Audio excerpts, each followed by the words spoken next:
wabarakatuh. Hai teman-teman sekalian, kami dari kelompok 3 akan membuat sebuah podcast untuk memenuhi mata kuliah Hukum Acara Tata Usaha Negara. Tonton sampai selesai ya. Dadah. Bismillahirrahmanirrahim. Assalamualaikum warahmatullahi wabarakatuh. Waalaikumsalam. Kembali lagi di podcast Determinasi Family. Di sini saya sudah hadirkan 3 narasumber dari Fakultas Syariah dan jurusannya Keluarga Islam. Oke, tidak usah panjang lebar lagi. Di sini sudah ada Saudari Vita, Saudara Jaib, dan Saudara Fahrul. Nah, di sini 3 narasumber ini yang akan saya tanyakan.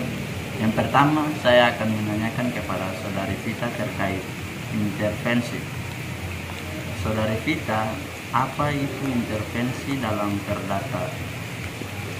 Dalam perkara perdata. Jadi berdasarkan ketentuan beracara dalam perkara perdata itu juga dikenal istilah intervensi. Dan intervensi sendiri itu merupakan perbuatan hukum oleh pihak ketiga yang dimana dia mempunyai kepentingan dalam suatu perkara perdata yang sedang berlangsung seperti itu. Dan hal ini berdasarkan ketentuan hukum acara perdata dalam pasal 2 aturan peralihan Undang-Undang Republik Indonesia tahun 1945. Nah, itu diatur dalam Relation of the Respondering. Nah, dalam pasal 279 RV itu dikatakan bahwa barang siapa yang mempunyai kepentingan dalam suatu perkara perdata yang sedang berlangsung, maka dia bisa mengajukan untuk turut serta atau ikut memeriksa perkara perdata yang sedang berlangsung tersebut. Oh, kira-kira gitu ya. Terus saya mau tanyakan lagi terkait proses pengajuan intervensi. Oke, untuk proses pengajuannya kan dalam intervensi itu sendiri dibagi menjadi 3. Yang pertama intervensi fogging, tus and comes, dan prejuaring. Nah, intervensi fogging ini adalah maksudnya seorang interven atau pihak ketiga dalam suatu perkara perdata, tapi dia memihak salah satu pihak, yaitu pihak si penggugat ataupun pihak tergugat, tergantung pada kepentingan si pihak ketiga tadi. Nah, jadi dia masuk itu untuk membela salah satu pihaknya. Itu untuk yang fogging. Kemudian yang kedua ada namanya intervensi tus and comes. Nah, berbeda dengan fogging, intervensi tus and comes ini dia masuk ke dalam suatu perkara perdata berdasarkan inisiatifnya sendiri. Nah, tetapi ada beberapa syarat-syarat yang harus dipenuhi, yaitu yang paling utama adalah dia mempunyai hubungan yang erat dengan pokok permasalahannya. Seperti itu. Jadi intervensi tus and comes ini dia masuk tetapi melawan si penggugat dan tergugat. Gitu. Kemudian yang terakhir intervensi prejuaring. Nah, berbeda dengan keduanya tadi, intervensi prejuaring ini adalah peristiwa masuknya pihak ketiga dalam suatu perkara perdata, tetapi dia ditarik masuk oleh salah satu pihak. Seperti itu, entah itu penggugat atau si tergugat. Tergantung pada kepentingan si intervensi tadi. Seperti itu, Kak. Jadi kalau ditanya bagaimana sih proses pengajuan intervensi itu sendiri, jadi untuk pengajuan intervensi itu bisa dilakukan dengan inisiatifnya sendiri ataupun dia ditarik masuk oleh pihak yang sedang berperkara. Nah, biasanya juga untuk pengajuan intervensi ini dilakukan sebelum pembuktian, yaitu setelah pembacaan jawaban dan gugatan jawaban, seperti itu. Oke, mungkin itu sedikit penjelasan dari Saudari kita terkait intervensi. Mungkin di sini kita semua bisa memahami terkait intervensi sendiri. Dan lagi saya akan berikan kepada saudara narasumber kedua, yakni Fahrul, untuk menjelaskan terkait rekonvensi. Jadi di sini saya sudah sediakan pertanyaan dan saya ingin menanyakan kepada saudara Fahrul. Pertanyaan pertama yaitu, apa sih rekonvensi itu? Baik, kalau berbicara mengenai rekonvensi itu sudah diatur dalam pasal 132 HIR. Nah, di situ kan disebutkan bahwa rekonvensi itu adalah gugatan yang dilakukan oleh tergugat sebagai gugatan melawan terhadap gugatan yang dilakukan oleh si penggugat.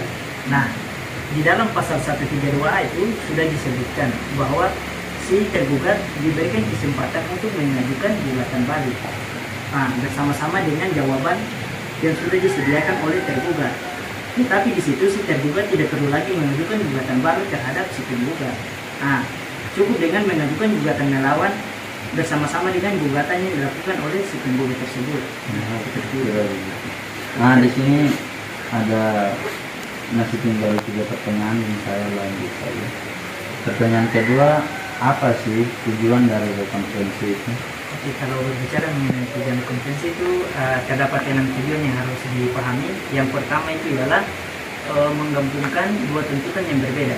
Jadi tuntutan gugatan rekonferensi dan gugatan intervensi itu digabung menjadi satu tuntutan, tidak lagi secara terpisah. Nah, sementara yang kedua itu ialah mempermudah prosedur. Nah, jadi dengan digabungkannya gugatan rekonferensi dan intervensi, maka itu kan akan mempermudah prosedur oleh hakim. Nah, seperti itu. Yang ketiga itu ialah menghindari putusan-putusan yang saling bertentangan. Nah, jadi agar putusan hakim itu tidak berbeda-beda, maka dari gugatan rekonferensi dan intervensi itu digabung menjadi satu untuk menghindari putusan-putusan yang bertentangan tersebut. Nah, yang keempat itu ialah menetralisir gugatan intervensi. Nah, yang kelima itu ialah acara pembuktian itu dapat disederhanakan, jadi tidak perlu susah-susah. Dan yang terakhir pastinya kan biaya perkara itu menjadi lebih murah. Semua kan ini yang murah kan? Oke, mungkin begitu ya. Di sini saya mau menanyakan terkait eksistensi dari rekonferensi itu seperti bagaimana itu?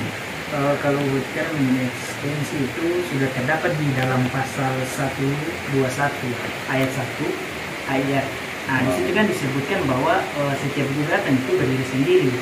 Namun secara eksepsional pengecualian dan ketentuan umum yang terdapat di dalam pasal 132A ya, yang seperti saya sebutkan sebelumnya. Nah, itu di situ kan si tergugat diberikan kesempatan untuk mengajukan gugatan rekonferensi terhadap penggugat yang mengajukan gugatan intervensi. Nah, seperti itu. Terus bagaimana sifat dari rekonferensi itu? Sifat untuk dari rekonferensi itu ada 2 sifat. Yang pertama itu ialah gugatan rekonferensi itu nomor perkara gugatan rekonferensi itu menumpang dan menjadi satu dengan gugatan perkara intervensi. Nah, itu yang pertama. Yang kedua itu biaya panjar gugatan perkara rekonferensi itu dianggap menurut hukum itu menjadi satu dengan biaya panjar perkara gugatan intervensi. Jadi tidak perlu lagi untuk biaya perkara itu masing-masing, tetapi sudah menjadi satu. Seperti itu. Tetapi di dalam gugatan rekonferensi itu ada larangannya juga. Larangannya itu seperti misalnya nih, si penggugat mengajukan gugatan terhadap tergugat. Nah, si penggugat itu didampingi oleh kuasa hukum. Nah, tetapi si tergugat itu mengatakan bahwa apa yang dikatakan atau diajukan oleh si penggugat itu tidak benar adanya. Nah, maka dari itu si tergugat mengajukan gugatan melawan terhadap si penggugat. Tetapi yang perlu dipahami adalah si tergugat itu tidak boleh mengajukan gugatan balasan terhadap kuasa hukum dari si penggugat tersebut. Nah, yang harusnya diajukan adalah kepada si penggugat itu sendiri. Jadi seperti itu. Oke, baik. Terima kasih Saudara Fahrun. Di sini kita lanjut kepada poin ketiga yang saya tanyakan kepada Saudara Syaif, yakni apa sebenarnya eksepsi itu? Eksepsi ya? Iya. Kalau eksepsi itu dia berarti pengecualian, terkecuali. Iya. Tapi kalau kita bawa ke bahasa hukum, itu dia artinya bantahan atau pukulan balik. Dia membantah atau dia menapis. Nah, artinya bahwa eksepsi ini dia ada supaya ada faktor-faktor yang menyeleweng atau faktor-faktor yang cacat gitu. Nah, di situ eksepsi dia hadir untuk menapis supaya alat-alat yang rusak tadi mau masuk, eksepsi ini dia palang supaya tidak ada proses yang lebih lanjut karena sudah dinilai tidak perlu untuk diproses lagi. Terus pertanyaan kedua yakni tujuannya eksepsi seperti apa tujuannya eksepsi? Tujuan. Ya. Ya, seperti tadi yang saya jelaskan itu, dia itu bertujuan sebagai alat untuk memalang hal-hal negatif yang memasuki dalam. Karena di dalam proses pengadilan itu kan harus membutuhkan hal-hal yang kayak kita mau menyelesaikan suatu perkara itu harus punya saksi, harus punya hal-hal yang jelas supaya proses itu berjalan dengan baik. Nah, sampai situ kan eksepsi ini bertujuan untuk itu tadi melingkar hal-hal yang tadi supaya nilai-nilai yang negatif itu sudah tidak diselesaikan lagi di pengadilan agama. Terus yang saya mau tanyakan, ini pertanyaan terakhir ya saudara, terkait jenis-jenisnya. Apa saja jenis-jenis dari eksepsi tadi? Ya.